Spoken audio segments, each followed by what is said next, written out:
Siempre Venezuela. 2 horas de información, noticia, cultura, música y la presencia de la migración venezolana en el mundo. A partir de este momento, Venezuela siempre, siempre Venezuela. Bueno, amigos de Venezuela siempre, siempre Venezuela, con este tema iniciamos nuestra edición vespertina de este programa, como siempre llevándoles a ustedes información, comentarios, noticias, música, entrevistas, todo lo que tiene que ver con Venezuela y su migración a lo largo y ancho del mundo. Esto lo hacemos con mucho cariño, con mucho respeto para todos ustedes, a través de esta señal, 5 emisoras que se unen en el área binacional colombo-venezolana y en el Caribe latinoamericano para llevarles a ustedes toda la información amplificada en señal abierta de este programa. Pero también tenemos nuestros canales digitales a través de Twitter, de Instagram, de Facebook, siempre Venezuela Radio. También la opción en nuestra página web, siemprevenezuelaweb.com, y nuestro recurso audiovisual, Siempre Venezuela, en nuestro canal YouTube por siempre llevándoles a ustedes estos detalles en equipo, en el cual está Vanessa Chacón en la producción, Camilo García en redes sociales, apoyo técnico, nuestros operadores en las distintas emisoras que forman parte de este circuito, también nuestro equipo de corresponsales en Colombia, Venezuela y otras partes del mundo, todos bajo la coordinación de su servidor, Alan Peralta.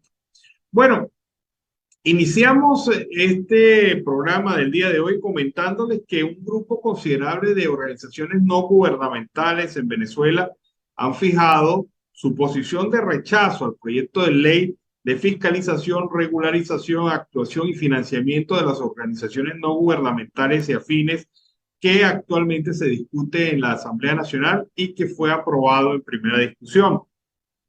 Las ONG señalan su rechazo frente a un proyecto que pretende el control político y económico de este tipo de organizaciones y además ataca cualquier información, cualquier detalle que descubra la situación que se vive en el país en materia económica y en materia social en medio de esta emergencia humanitaria compleja que vive Venezuela. Las organizaciones ONG se han convertido de alguna manera en adversarios del gobierno, porque el gobierno, todo lo que huela a verdad, todo lo que desnude de sus falencias, pues es adversario, es enemigo y sobre todo se aplica todo el poder del Estado para perseguir a cualquiera persona u organización que pudiera cumplir con estos requisitos de decir la verdad a través de su trabajo. Es obvio que en este mismo caudal caen medios de comunicación, periodistas, ONG, organizaciones sindicales, organizaciones gremiales, todo aquel factor que pueda convertirse en adversario del gobierno del régimen de facto es atacado.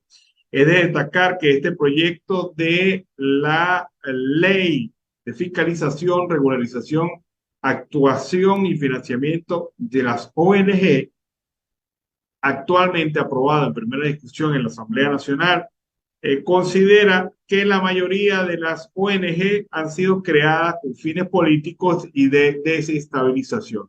Y de esta manera, a través de mensajes en su cuenta de Twitter, numerosas organizaciones manifestaron su estar en contra, su rechazo a este instrumento legal que prohíbe, entre otras cosas, realizar actividades políticas o promover y permitir actuaciones que atenten contra la estabilidad nacional.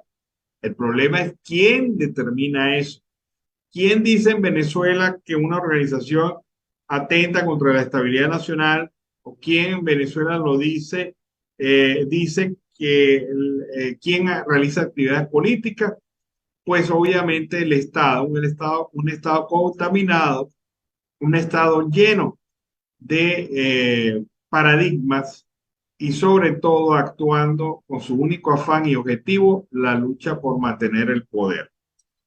Esto, según lo determina la ley que se encuentra actualmente en discusión en la Asamblea Nacional, que yo quisiera preguntarle a los parlamentarios si ellos realmente leyeron esta ley, que la aprobaron de una manera expresa, y estoy más que seguro que muchos de ellos de aquellos que alzaron la mano aprobando la ley, ni siquiera se tomaron el tiempo de leerla, ni siquiera se tomaron el tiempo de analizarla, mucho menos de hacer sus comentarios y sus observaciones a la misma. Bueno, en otro orden informativo, Tomás Socias es un investigador venezolano que publica regularmente un informe, se llama el Informe Socias. Y este informe de análisis económico y social de Venezuela señala en su última actualización que la dolarización va a continuar su camino y el Banco Central de Venezuela seguirá interviniendo en el mercado con un aporte cercano a los 180 millones de euros semanales. Una cifra bastante significativa, muy por encima de los 120 millones que puso como tope el Banco Central de Venezuela en sus intervenciones durante el mes de diciembre pasado, noviembre, diciembre pasado. Pero según Socias, Tomás Socias, esta cifra se va a mantener 180 millones de euros semanales con el objetivo de tratar de darle un control al mercado cambiario. Sin embargo, lo firma el propio investigador, Tomás Socias, los criterios más realistas están también en el gabinete. O sea, hay personas en el gabinete que piensan algo muy claro y contundente. Es imposible reducir mensualmente la inflación a un dígito a pesar de toda la intervención. Y la razón, obvia, clara, contundente, se le hemos dicho en varias oportunidades. La razón por la cual no pueden lograr esto es simple y llanamente porque esto de alguna manera implicaría un cambio en la política económica del gobierno y el gobierno está empecinado en mantener una política económica que ha demostrado ser, además de promotora de la inflación, promotora de la devaluación, promotora de la caída de la economía en términos generales. Vamos a seguir en el tema económico, pero en esta oportunidad el régimen de facto siempre dice que no tiene dinero y esa es su razón para no pagarle lo justo a los trabajadores venezolanos. Este es el argumento que he utilizado. Pues bien, el régimen de facto construyó un estadio con 70 millones de dólares y para este estadio no hubo ni bloqueo, ni hubo sanciones, ni hubo debilitamiento económico, ni posibilidad de pagar y conseguirlo. Bueno, esta es la verdadera razón de ser de este régimen, pan y circo. Eduardo Battistini nos detalla su visión sobre este tema. Comparte este video para que veas cómo la Serie del Caribe acabó con la excusa de Maduro de la sanción.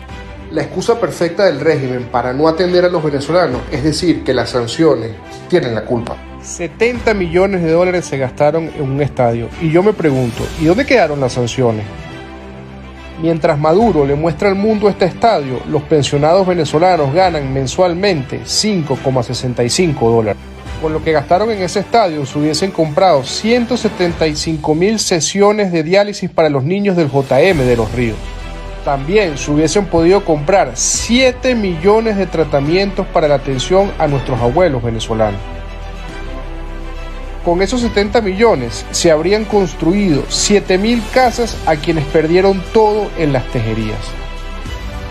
Pero para esto y mucho más, el régimen dijo que no había plata por culpa de las sanciones. Esta situación reafirma que todo lo que diga el régimen siempre es mentira. De nada sirve tener un estadio o una Venezuela premium si la mayoría del país está fuera de esa burbuja.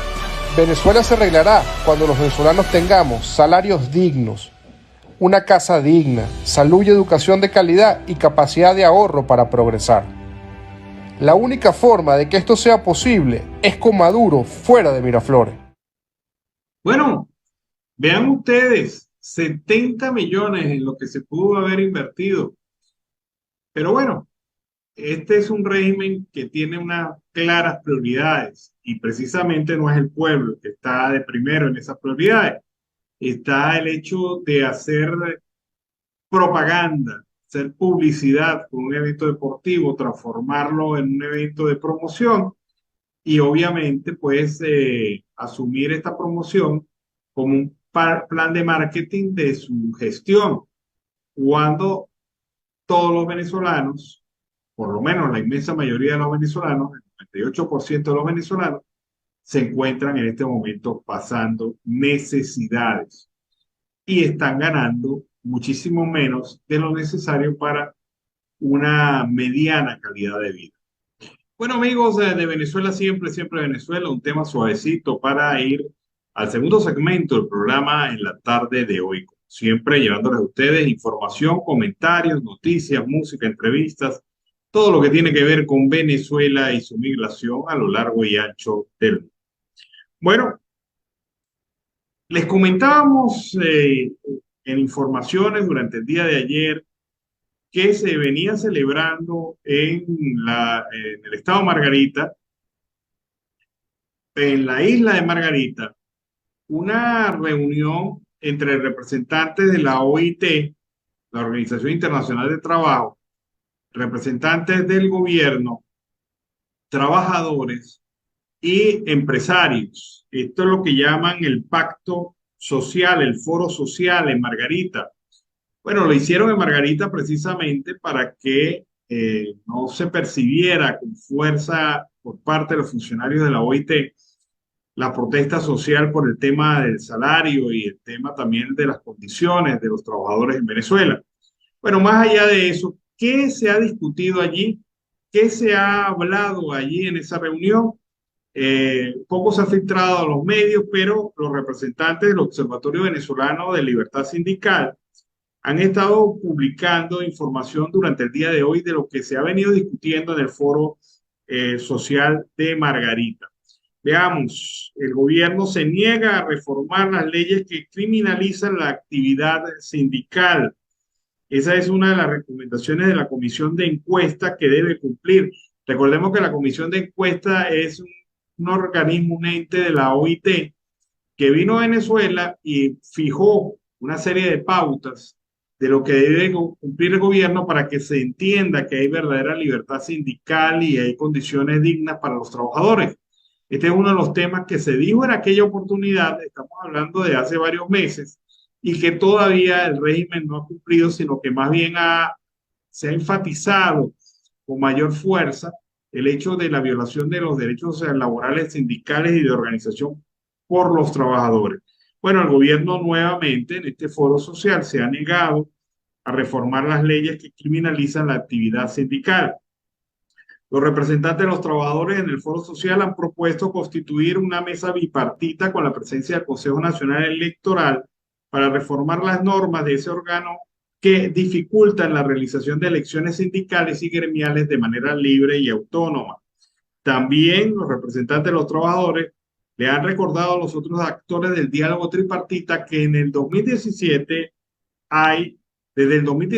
hay una ley en la Asamblea Nacional, un proyecto de ley de libertad sindical, negociación colectiva y diálogo social que adapta la legislación a los requerimientos de los órganos de control de la OIT. Los representantes de los trabajadores en el foro social han propuesto constituir la mesa tripartita con presencia de Asamblea Nacional para derogar todas las disposiciones legales que obstaculizan el desarrollo y el ejercicio de la libertad sindical. También se ha propuesto constituir una mesa con los representantes de la Fiscalía para cerrar los procesos penales a los dirigentes sindicales y trabajadores penalizados por el ejercicio legítimo del derecho a la protesta. Entre ellos se menciona el caso de los compañeros de Sidor, que han sido sometidos a procesos penales, y la persecución contra el compañero Julio García, presidente del Colegio de Enfermería del Estado Carabobo, que son hechos recientes que ratifican la política estatal de criminalización de la actividad sindical, violando el artículo 87 de la OIT.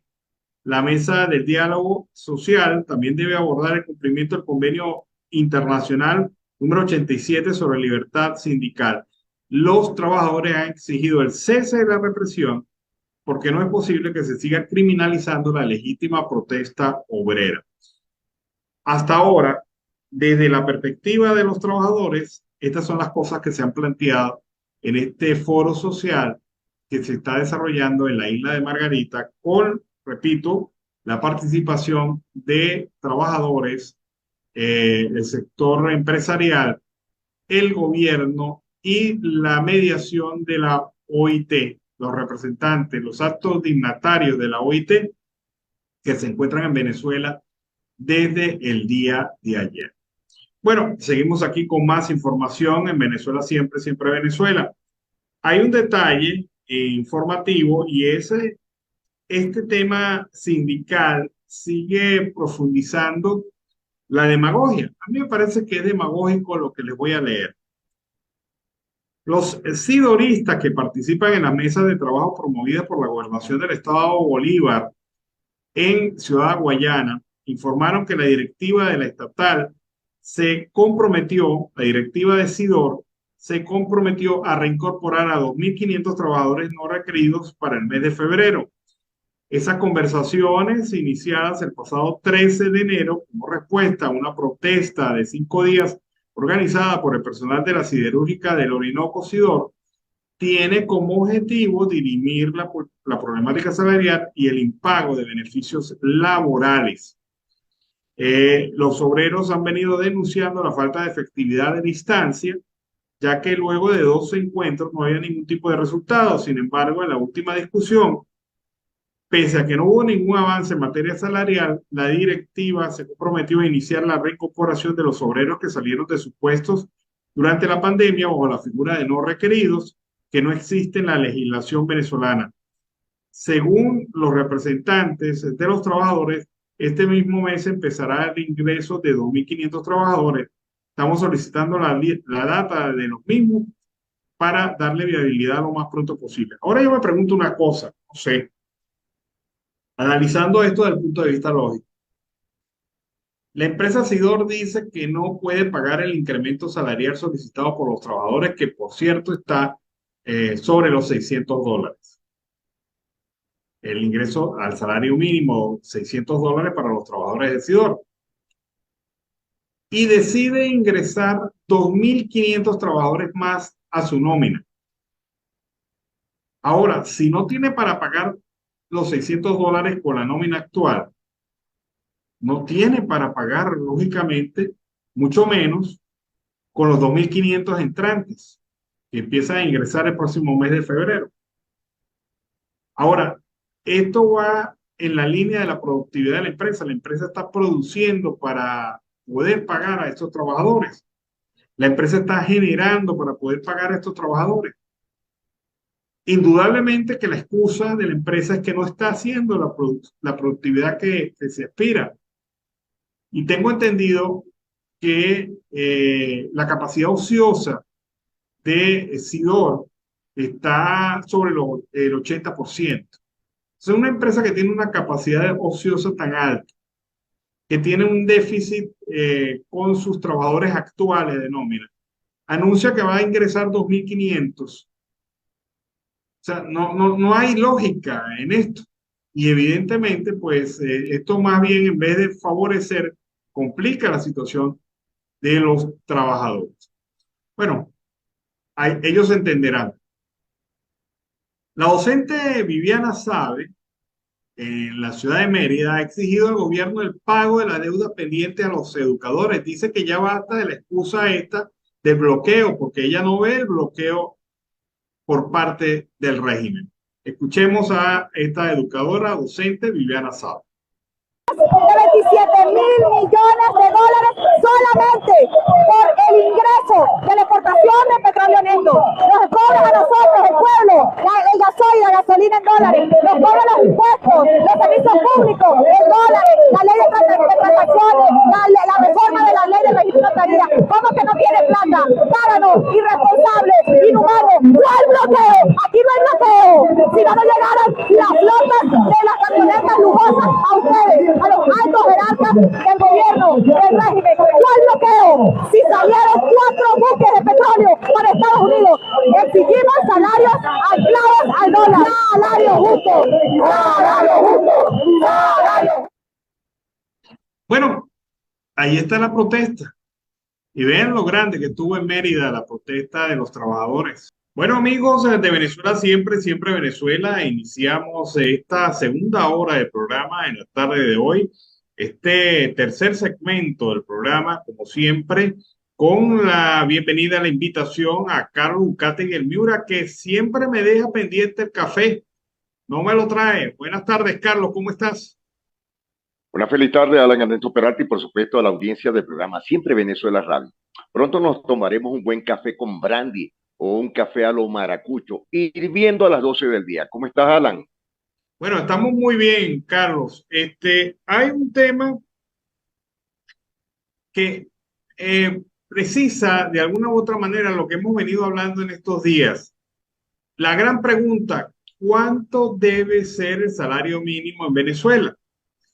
Y fíjate que hoy sale la causa R haciendo un pronunciamiento al respecto y dice que el salario mínimo no puede estar por debajo de los $250, que ese es el piso, que de ahí para arriba puede venir todo, pero mínimo, mínimo, mínimo $250. Y dice que esa es la expectativa de la clase trabajadora venezolana. Recordemos que Causa R es un partido que viene del sector laboral, de los matanceros allá Sindical. en... Sí, Exactamente. y es gente representante de este sector y la conoce muy bien. Ellos afirman que, bueno, que ese debe ser el salario mínimo. Ahora yo siempre pregunto, ¿cuánto debe ser el salario mínimo en Venezuela? Y sobre todo, ¿cuánto están dispuestos a aceptar por lo menos los propios sidoristas que ya han dicho que su salario mínimo debe ser $600? O el sector educativo nacional, en donde ha habido un espectro entre los 800 y los $1,200. O, como han dicho los médicos y las enfermeras en Venezuela, el salario mínimo debe estar por encima de los $1,000. O, como han dicho también otros profesionales de gremios y organizaciones de trabajadores independientes, el salario mínimo debería estar por encima de los $400. O sea, hay una disparidad de criterios en relación a este tema. Y la gran pregunta es si el gobierno está en la capacidad de poder atender estas demandas, porque la gente se ha vuelto cada vez más irreductible en la protesta. O sea, cada vez la protesta es más fuerte, cada vez la protesta es más contundente. Bueno, Alan, fíjate que estás dando una pregunta que es fuerte, ¿no? Como dirían los de la ciudad capital, la pregunta de las 44.000 lochas. Sacando nosotros una conclusión, fíjate algo, ¿no? Hasta el oriente del país, hasta el oriente, subieron una bicoca de $470 en la cesta alimenticia, pero en el estado Bolívar supera y llega a los $529. Es decir, que ellos, tú sabes que el sur de Venezuela siempre ha sido el más costoso por lo lejos y aparte de todo por el combustible, que esto viene desde la cuarta hasta la quinta y todavía hasta el momento no han podido sufragar. Pero la gran mayoría de los sindicatos, federaciones, tal como lo hemos venido versando desde hace ya 2 semanas, deben unificar los criterios para la posición salarial.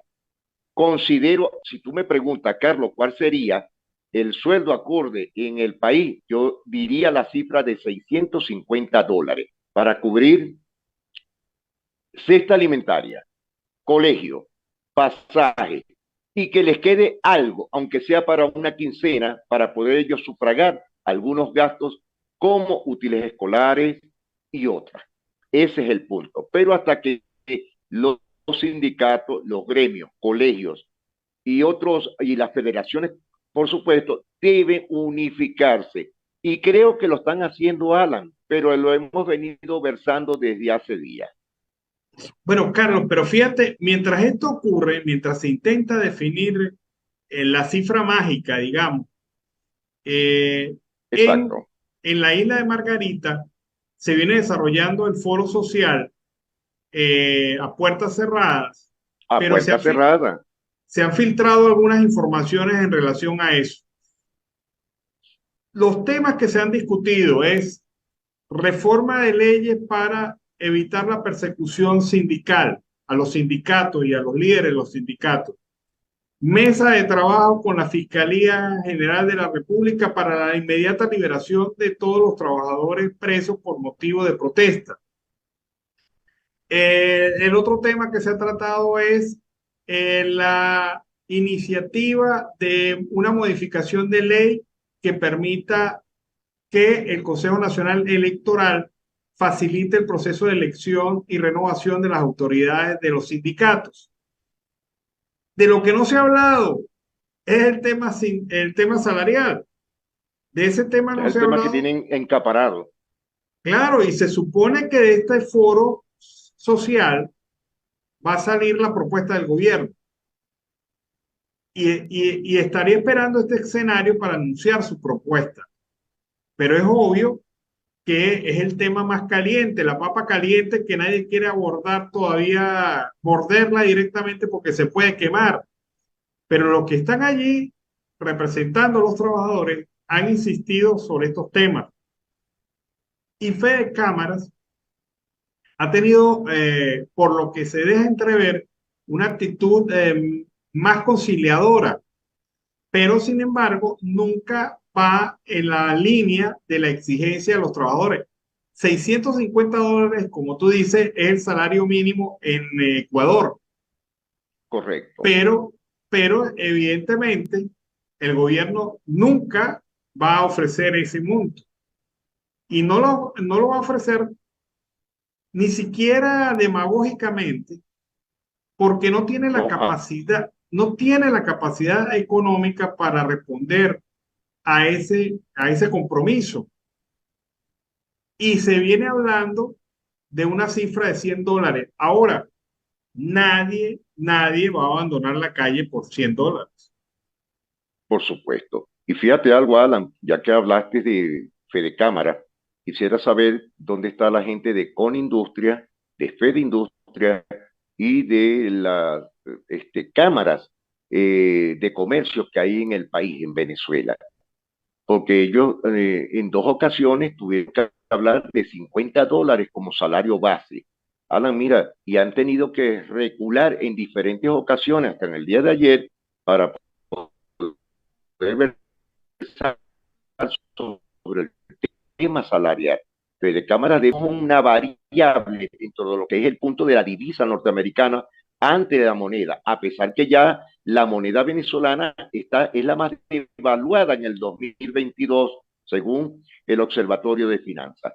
Ahora, ¿cuál sería el punto crítico de esto? Que tanto las federaciones, los sindicatos, unifiquen los criterios. El gobierno tendrá que sentarse con ellos, sentarse obligatoriamente y esgrimir de una vez, y no a puertas cerradas, Alan, como lo están haciendo hoy en Nueva Esparta, entre palos y ayaquitas, como lo digo yo, porque eso también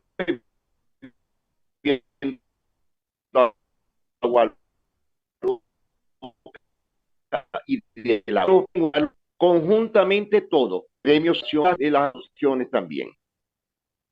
Carlos, a propósito de esto, me enviaron una foto aparentemente de Will Rangel pasando lo que decimos popularmente la curdita.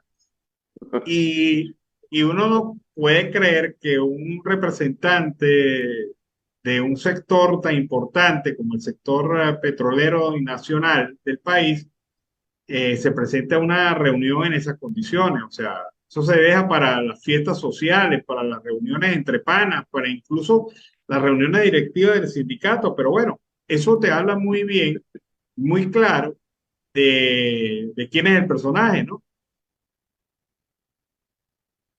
Yo te voy a hablar del personaje. Cuando Will Rangel era el maletinero de Carlos Ortega en la CTV hace muchos años, él mantenía la situación igual. Siempre ha sido un libador de la agüita loca, y esto no es una falsa. Aún hoy día, que él no es ningún sindicalista petrolero, lo escogieron como títere, pero él del sistema petrolero no conoce absolutamente nada, Alan. Fíjate que tú le preguntas a cualquier dirigente verdadero de base de los sindicatos petroleros en toda Venezuela y ellos te van a indicar la realidad.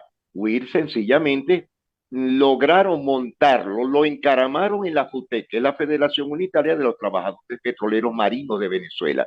Pero Will de esto no sabe nada, porque ni siquiera ha salido a luchar por el contrato colectivo petrolero desde hace más de una década. El hombre está como un remache también, atornillado en ese puesto, pero él no conoce absolutamente de los contratos, normativa, nada de lo que tenga que ver con el sistema petrolero nacional. Bueno, Carlos, te voy a echar otro cuento para que tú te sorprendas, al igual que los amigos que nos están viendo en este momento. Miren, la gente de Sidor frenó su protesta por la intermediación de la Gobernación del Estado Bolívar, que ofreció servir de mediador en una mesa de diálogo en la cual se sentaría la gente de los representantes de los trabajadores y los representantes de Sidor. Ese fue el acuerdo que se alcanzó allí. Pues bien, han venido realizando con la de hoy 3 reuniones y en esas 3 reuniones no se han podido poner de acuerdo con el tema salarial. ¿Por qué? Porque Sidor dice que no tiene los recursos para pagar los $600 que aspiran, $650 que aspira como salario mínimo los trabajadores de la empresa. Y Sidor ha dicho insistentemente que no tiene la plata para pagar eso y bueno, y ahí se trancó el serrucho. Pero me sorprende hoy que la misma Sidor se comprometa a reingresar en la nómina a 2.500 trabajadores. Entonces yo digo, si no tienen para pagarle los $650, 2.500. Si no tienen para pagarle a los trabajadores con la nómina actual, mucho menos van a tener para pagarle con la nómina inflada 2.500 más. Entonces, son las cosas que yo no entiendo. Y además que yo no entiendo si este razonamiento va en la misma línea de la sanidad de la empresa en términos de producción. O sea, esa empresa está produciendo como para admitir 2.500 trabajadores más en la nómina. Bueno, eso lo saben los sidoristas, pero lo sabe la propia empresa. Y obviamente esas son cosas que uno se pregunta y uno dice, bueno, ¿qué está pasando? ¿Qué está pasando Fíjate, aquí? Alan, tremendo, exacto. ¿Qué está pasando aquí? Yo te voy a dar una pequeña respuesta. Para Sidor volver a focalizar el tema de producción, tendría que volver uno, abrir Alcalza, abrir Bregateras de Venezuela, la ferrominera del Orinoco, activar los sindicatos verdaderos, que hoy día están tomados por fuerzas irregulares y planes en todo el estado Bolívar, y volver a subir la afluencia completa de la producción del acero, del hierro, del oro, del diamante y sobre todo de las zonas ferromineras que hay allá en todo el país, las compras y ventas de arenas, que casi nunca se habla de ese tema, de las arenas del río Orinoco. Alan, tendrían que volver a reabrir, reactivar las industrias básicas en el estado Bolívar, volver de nuevo a ese punto para volver a tener un punto de sustento y de producción masiva en Venezuela. Esa es la realidad en el estado Bolívar. Reactivar de nuevo el Cerro Bolívar. Bueno, pero Carlos, o sea, y eso no son soluciones a corto plazo. Entonces, van a No, en meter, absoluto. van a meter una nómina, inflar la nómina, porque esa era la nómina que tenían antes de la pandemia. Antes de la pandemia. Van a inflar nuevamente la nómina. ¿Para qué? Para tener trabajadores empobrecidos o más empobrecidos que antes, porque si antes no tenían recursos para pagarle su incremento salarial, ahora con este nuevo ingreso de nómina, y esa es la oferta de la empresa. Ojo, Sí, esa es la oferta. no fue la oferta de los trabajadores, fue la oferta de la empresa. O es Ahora, un pote de humo, o es un pote de humo rojo, o es que la empresa o el gobierno o los propios del sindicato de Sidor se han reunido con todos ellos para hablar un tema diferente y producir en el país. Serían los tres temas principales en el estado de Bolívar, Alan, porque lo que tú estás indicando, uno le da la vuelta al caracol y uno no comprende esta realidad. Si no han podido pagar, cancelar ni uniforme, ni utensilio, nada al sistema decidor y a sus filiales, mucho menos van a poder cancelar a 2.500 almas que volverían a reactivar la producción en el estado Bolívar. Estoy de acuerdo contigo en el tema que estás versando. Bueno, Carlos, entonces uno dice, esto es una mamadera de gallo, esto no es serio, Claro, esta no es gente seria, porque gente seria, si estás exponiendo que no puedes pagar el incremento salarial porque no tienes plata, ¿cómo vas a no decir tienes. que vas a llenar la casa de gente? ¿Con qué dinero le vas a pagar incluso a los que ingresen? Incluso con los precios de hoy, con los valores de hoy. Entonces, no hay Exacto. seriedad por parte de este gobierno y como tú dices, puede ser un pote de humo para engañar a la gente, porque Sí, eso es un engaño. resulta que le dicen a la gente, fíjate cómo son de vivos, le dicen a la gente que bueno, que ellos van a tener que revisar las nóminas y revisar y hacer el análisis de nómina para incorporar a esta gente y aquello y bueno, yo me imagino que en ese análisis de nómina se llevarán quién sabe cuántos meses para después salirle a la Sí, gente. eso no es Esa es fácil, la, Alan. esa es la técnica, ¿no? Eso es lo que yo veo, lo que yo Esa estoy es viendo la ahí. técnica.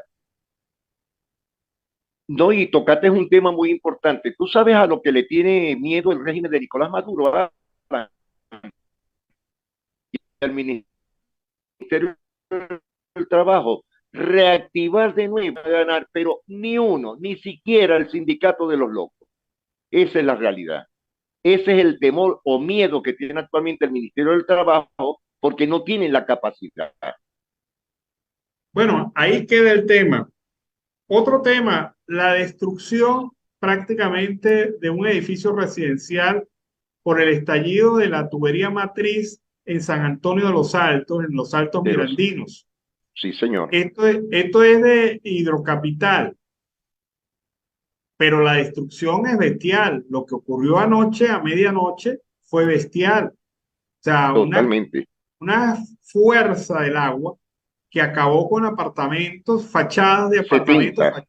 fachadas del edificio, dañó bienes, propiedades particulares a gente de clase media que sin duda alguna en el momento actual del país le va a ser muy difícil Cuesta recuperar arriba. lo perdido. Ahora, en cualquier país del mundo normal, lo que procede es a la cuantificación de daños y a la obligación del Estado de presentar una propuesta para pagarle los daños y perjuicios a esta gente porque la responsabilidad es del gobierno, es del Del Estado. gobierno. Pero resulta que no es la primera vez que se ha reventado ese tubo matriz. O sea que en anteriores oportunidades ha ocasionado daños en otros sectores y obviamente a la vuelta del tiempo ni se le paga el daño ni se repara bien la tubería matriz provocando el colapso que se originó ayer. Entonces, tú dices que son 70 personas, 70 familias Son 70 afectadas. apartamentos. Sí, Bueno, 70. señor, eso es correcto. Ahora, esas 70 personas no tienen a dónde ir, muchos de ellos. En Perdieron absoluto. bienes que les va a costar recuperarlos. Frente a un Por gobierno que no supuesto. responde por lo que hace. No hubo mantenimiento en esas tuberías matrices, Alan. Es lamentable. Mira, eso ha venido ocurriendo en el estado Falcón, en Maracay y sobre todo en el estado Zulia. Alan, ¿tú sabes cuántos años tienen las válvulas de Tulé, que tú conoces la zona, que no se les hace mantenimiento? Más de 25 años.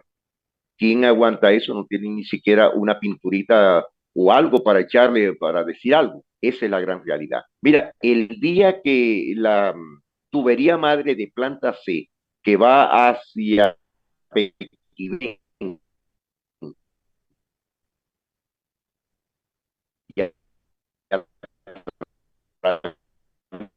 esa toda va a haber estado Zulia por movimiento en ningún momento. Carlos, hay una situación que es evidente que el Estado venezolano, el gobierno chavista, nunca responde por los daños que hace. Fíjate, los derrames constantes de petróleo Nunca, y en gas, absoluto. los derrames de petróleo y gas que están en el lago de Maracaibo, en las costas de Falcón, en, En este, Anzoátegui, en Anzoátegui, en Lechería, Carabobo. Mira, se votó y se sigue votando y para ellos es como si no fuera con ellos, sino que fuera con otra persona. La responsabilidad civil, administrativa e incluso penal del Estado venezolano frente a los ciudadanos constituye otra violación de derechos humanos porque ellos no van a responderle a la gente en la medida y en la necesidad que tienen en este momento. Yo me digo una cosa, ¿cuántas familias en este momento que están allí ubicadas, eso es correcto. cuántas familias, Carlos, en este momento no tendrán a dónde ir, no tendrán a dónde llegar, no podrán solucionar su problema de inmediato? Gente que No, trabaja, es gente imposible. que tiene hijos en la escuela, o sea, que tiene vida. Lo que debemos sacar es la cuenta. Mínimo por apartamento pueden haber 4 personas. Lo que tenemos que multiplicar. ¿Cuántas personas están damnificadas ahorita en el tema del edificio con la ruptura de la tubería matriz de Hidrocapital? Alan, es lo que tú estás indicando. El gobierno poco le importa. Mira, si nosotros estuviésemos en otro país, vamos a ponerlo de este punto, en los Estados Unidos, ya los residentes de ese edificio hubieran demandado enseguida a Hidrocapital, en donde estuviésemos, pero en Venezuela es otra cosa. Ahí no hay absolutamente dolencia por parte del gobierno central. Bueno, y hay otra cosa, Carlos, que hay que entender. Fíjate el caso de Tejerías. Todavía la gente de Tejerías no le han dado Están a la respuesta. espera. Promesas cumbiamberas, hermano. A la gente en Maracay tampoco le han dado respuesta. Tampoco.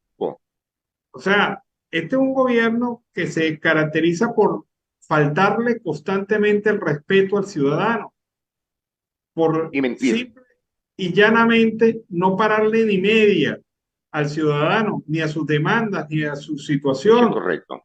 Lo vemos en todos los ámbitos de la vida y esta es una clara demostración de cómo el Estado venezolano simple y llanamente ignora a los ciudadanos, porque más allá de los pañitos tibios que pueda haber, esta gente es gente que se le ha afectado su vida. Es como si de repente uno estuviera en su casa y pasara una tragedia, un terremoto y se acabó la casa, pero yo no tenía percepción de qué hacer después de eso. Y es que nadie lo puede prever. O sea, ¿quién va a prever que su casa en los Altos Mirandinos va a ser acabada por una inundación?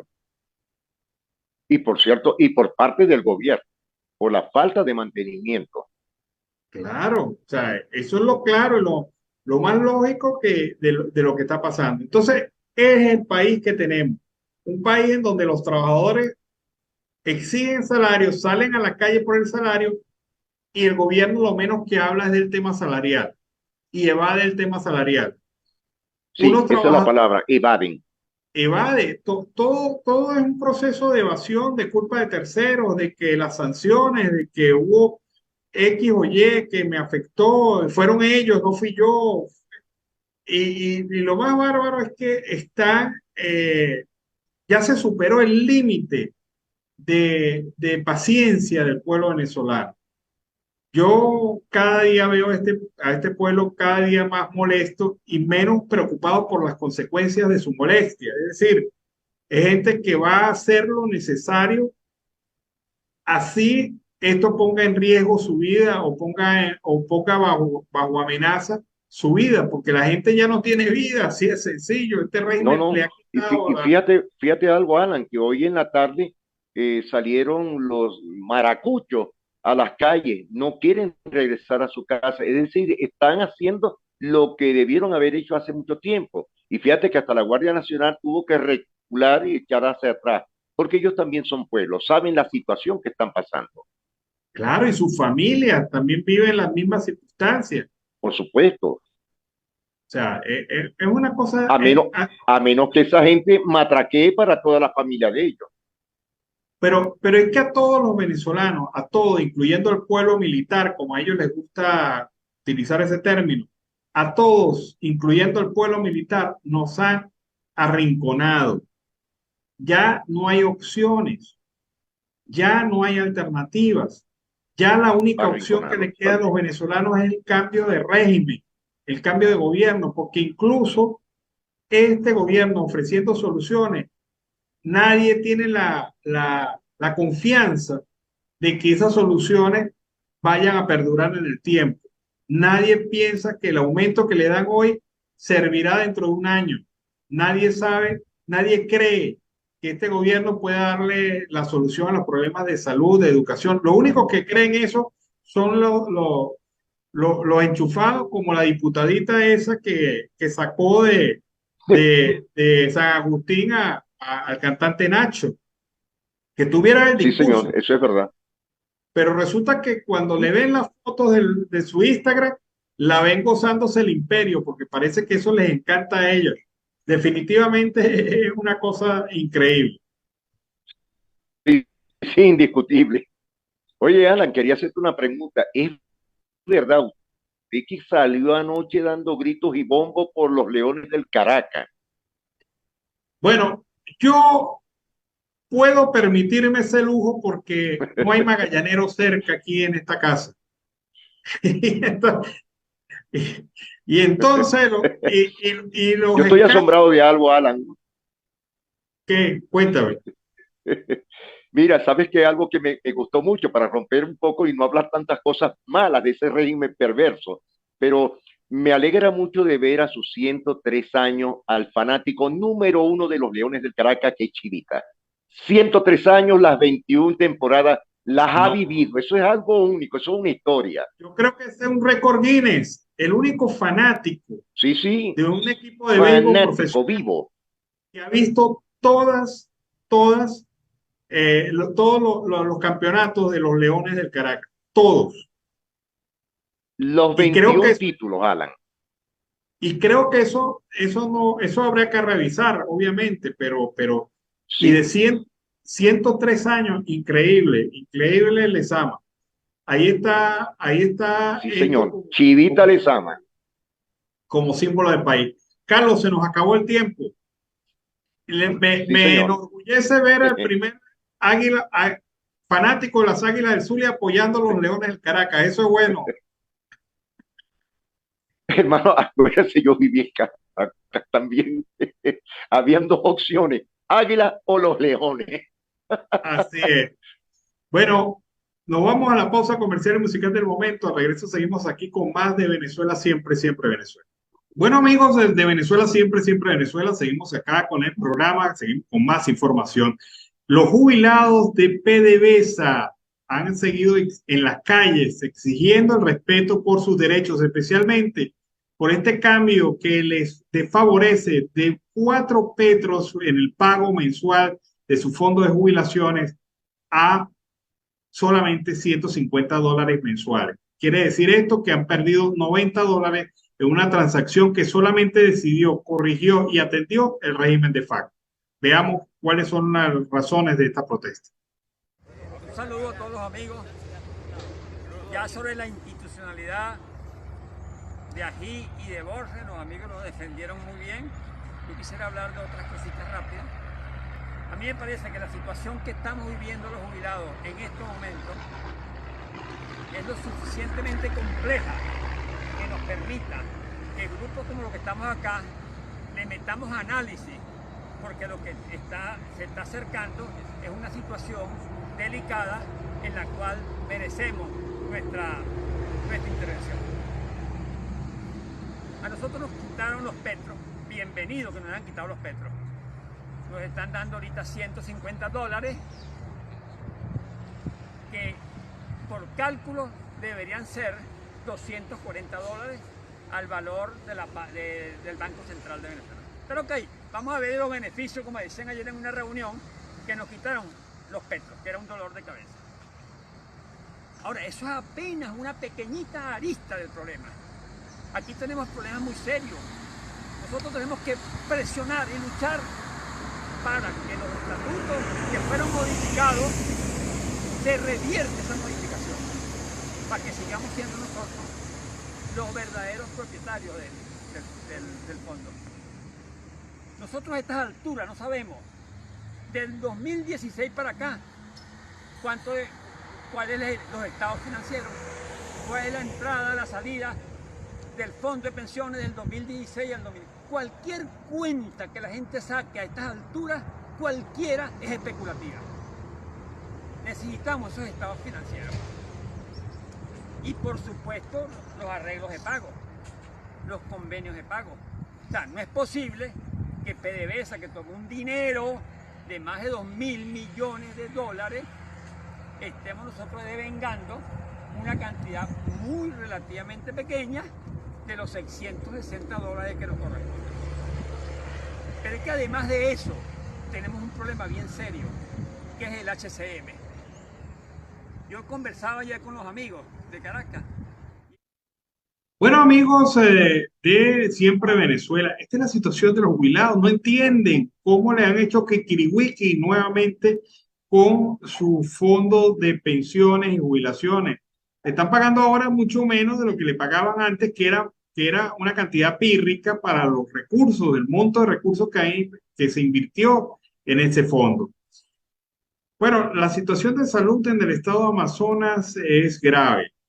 En lo que va del 2023 se han registrado 85 casos de malaria en el municipio de Río Negro. Se ha denunciado la vulnerabilidad asistencial y sanitaria en esa región, en una población asentada al sur del país. El proyecto EPA ha documentado el incremento de las enfermedades a consecuencia del uso indiscriminado de mercurio en la explotación minera y la falta de políticas públicas efectivas por parte del Estado que garanticen la salud del pueblo. Destaca también un informe preparado por esta organización, Proyecto EPA, la ausencia de datos oficiales para conocer la realidad epidemiológica en el Amazonas y por consiguiente la cantidad de personas afectadas por varias enfermedades, no solamente el paludismo o la malaria, el sarampión, la difteria, el dengue, entre otras afecciones. Se está haciendo un llamado a la implementación de medidas, un programa de salud que contribuya a paliar la grave situación sanitaria que viven las comunidades asentadas alrededor de las minas y las propias comunidades indígenas venezolanas en el sur. A los indígenas, lamentablemente, este gobierno les ha caído como Terminator, les quiere acabar, los quiere perseguir, hostigar, no solamente eso, ahora también atenta contra su salud y nadie responde. Gobierno que nunca pone a la gente por encima de sus propias necesidades de supervivencia. Bueno, muchos han comentado del rechazo en algunas comunidades educativas nacionales al proceso que ha implementado algunas zonas educativas de sustituir los docentes que actualmente se encuentran en protesta en las calles por funcionarios, por gente que no tiene nada, ni capacidad, ni pedagogía para enseñar. Los representantes de la unidad educativa, José Félix Rivas, fue uno de estos casos. Ellos están en San Joaquín, estado Carabobo, y le mandaron a decir a la supervisora del circuito que apoyan a los docentes de sus hijos y rechazan rotundamente que sustituyan a los profesores por milicianos o jóvenes que no tienen la preparación, ni la educación, ni el conocimiento de las UVH que pondrían a dedo dentro de la escuela sustituyendo a sus docentes. Veamos cuál es la reacción de la comunidad frente a esta nueva amenaza a la educación. Buenos días, mi nombre es Laura Binazar, representante del José Félix Rivas. Llamo y le doy este comunicado a los demás representantes para unirnos en apoyo a los profesores del José Félix para una calidad de educación. Ya basta, salgamos todos por ellos y por nuestros hijos.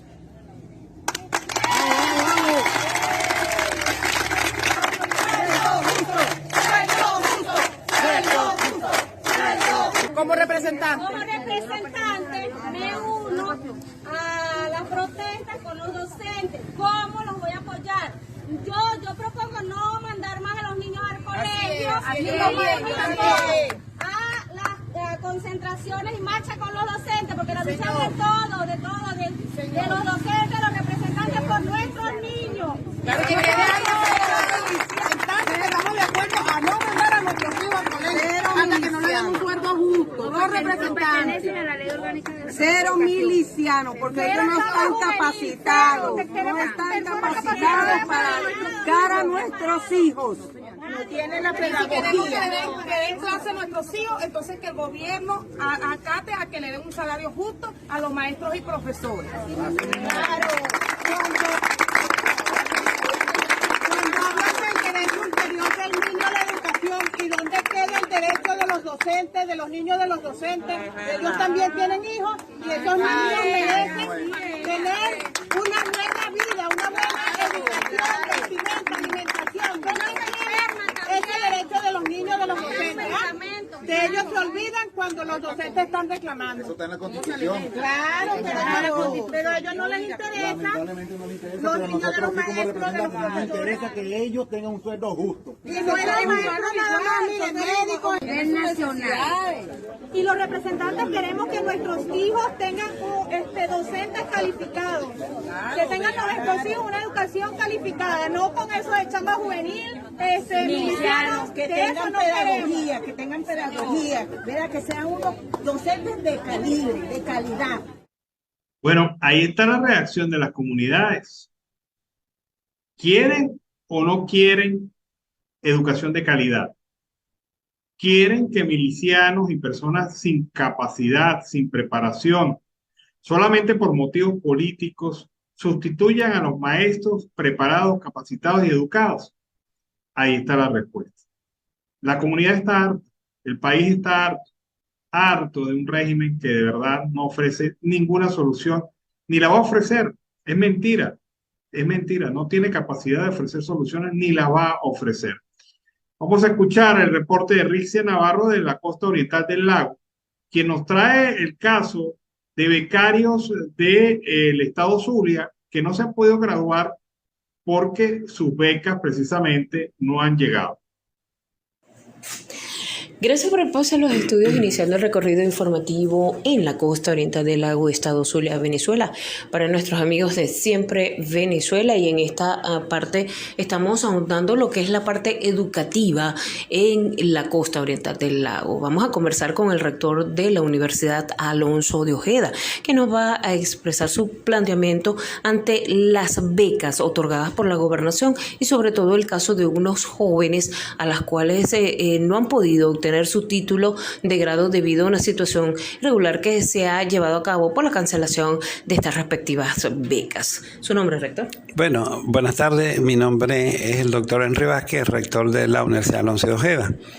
Muchas gracias por la oportunidad. Y en referencia al punto señalado, cumplimos con informar lo siguiente. Hasta los momentos, la gobernación del estado Zulia mantiene una deuda con las universidades privadas de El Zulia y en específico con nosotros, con Alonso de Ojeda, que dejó la gestión del gobernador anterior, el comunista Omar Prieto. Esta deuda se está negociando, se está tramitando para lograr pues la cancelación de ella. Por esta situación hay un grupo de estudiantes que egresaron o que debieron haber egresado en el año 2021, 2 y 3 de nuestra universidad, que no lo han hecho porque precisamente persiste esa deuda de la gobernación y el estudiante no tiene su solvencia administrativa para poder egresar y entregarle el título respectivo. Con esta nueva gestión de Manuel Rosales se están logrando algunos acuerdos, algunos avances para cancelar, si no toda la deuda, parte de ella para darle salida a estos muchachos que están esperando su título. ¿De cuántos jóvenes estaríamos hablando, rector, que se ven afectados por esta misma situación a la cual se ha vivido? Estamos hablando de la cantidad de jóvenes. Estamos hablando de alrededor de 156 estudiantes que están esperando su título porque culminaron ya su escolaridad, como dice uno, ¿no? solamente falta que le otorguemos el título respectivo. Bueno, esta fue la posición del representante de la Universidad Alonso de Ojeda, una reconocida universidad que se desarrolla en la costa oriental del lago. Para nuestros amigos de Siempre Venezuela, reportó Rixia Navarro. Bueno, qué triste, ¿no?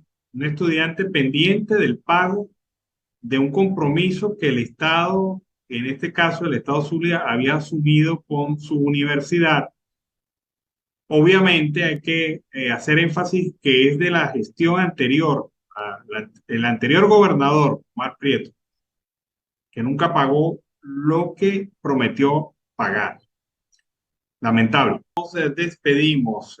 Este programa ha sido posible gracias al trabajo en equipo de Vanessa Chacón en la producción, Camilo García en redes sociales de apoyo técnico, nuestro equipo de operadores en las distintas emisoras que retransmiten nuestra señal, también nuestros corresponsales en Colombia, Venezuela y otras partes del mundo, todos bajo la coordinación de su servidor Alan Peralta.